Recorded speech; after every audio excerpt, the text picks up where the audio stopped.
Welcome back, and in today's video I'll be showing you how you can rename your Redmi Buds 5.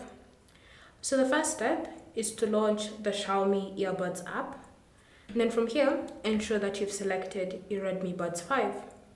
Once you've selected them, you can now scroll and select the option additional settings.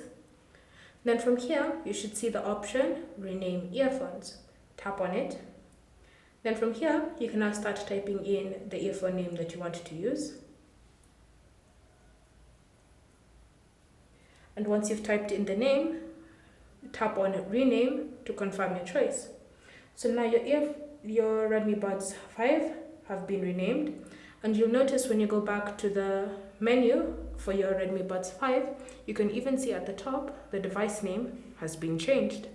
So now when you're connecting to them via Bluetooth, if you're using a different device via dual connection, then they'll need to use the new name for your Redmi Buds 5. Thank you for watching. If you have any questions or comments, leave them down below and we'll get back to you.